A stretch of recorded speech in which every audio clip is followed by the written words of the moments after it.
Hello বন্ধুরা, শুভ সকাল। তোমরা সবাই কেমন আছো? আশা করি ভালোই আছো। আমিও ভালো আছি তোমাদের আশীর্বাদে। দেখো, ঘুম থেকে উঠে সকাল সকাল চাটা খাওয়া হয়ে গেছে। চাটা খেয়ে একটু বারান্দায় চলে এসেছি। দেখো, বারান্দায় রোজই সকাল হলে একবার আসি, দেখি কোন কোন ফুলগুলো ফুটেছে। দেখো, ফুলগুলো ফুটেছে, দেখতে কি ভালোই লাগছে। এদিকে দুই একটা কড়িও ফুটেছে, এগুলো দুই একদিনের মধ্যে আবার ফুটে যাবে। গাছে যখন ফুল ফোটে বা কড়ি হয়, খুব আনন্দ হয় আমার, কেননা গাছে ফুল ফুটলে দেখতে খুবই ভালো লাগে। আমার এখন একটা গাছ কেনার একটা নেশা হয়ে গেছে। গাছ দেখলেই আমার মানে কিনে নিয়ে আসি। এদিকে মাটি নেই, মাটি পাওয়া যাচ্ছে না, তাও এদিকে গাছ কিনে নিয়ে এসে রেখে দিচ্ছি। তারপর দেখো, গাছ টাছগুলো দেখে এসে এদিকে রান্না বসিয়ে দিয়েছি। ভাত ডাল হতে হতে আমার অনেক কাজই হয়ে যাবে। ভাত ডাল বসে একটু ছাদে গেলাম, ছাদে গিয়ে একটু ঘুরে এলাম। এখন তো ছাদে এত সুন্দর রোদ্দুর হয়, মনে হয় যেন ছাদেই বসে থাকি। ছাদে একটু ঘুরে এলাম। এদিকে পাশের ফ্ল্যাটে তোষক বানাচ্ছে, সবাই বসে আড্ডা দিচ্ছে একটু, তাই একটু যাই ছাদে গিয়ে একটু ঘুরে এলাম। দেখো, সবাই বসে আছে ছাদে। ওই যে বাচ্চাটা রয়েছে, সবাই বসে আড্ডা দিচ্ছে। একটু যাই, একটু ঘুরে টুরে এসে আবার নিচে নেমে চলে এলাম বিছনা তুলতে। দেখো, বাসি বিছনা পড়ে আছে।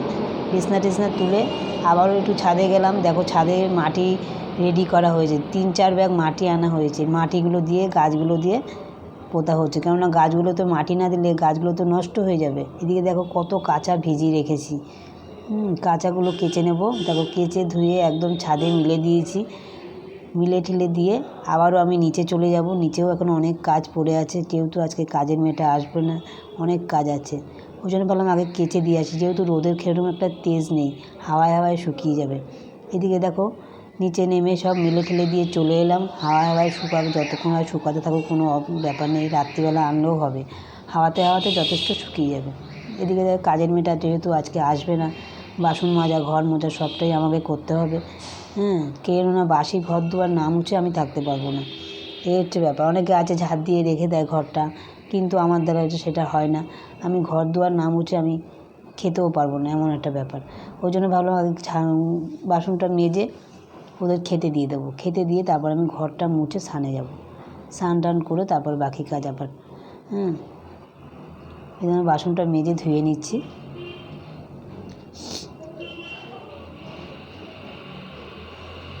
বাসন টাসন মেজে ঘর টর মুছে স্নান করে একদম আবার তোমাদের কাছে বিকেলবেলা চলে আসলাম চা করতে। চাটা করে আবার আমি একটু বেরিয়ে গেছি। দেখো, এদিকে আমি মধ্যমগ্রাম স্টেশনে চলে গেছি, একটা মার্কেটে গিয়ে একটু বসলাম। যেহেতু ওই দিদি আমার সঙ্গে একটু চেনা জানা, গেলেই বলবে মিঠু বসো বসো। ওই একটু বসেছি, একটু গল্প করলাম। গল্প করে টরে রাত্রিবেলা আবার বাড়ি চলে এলাম।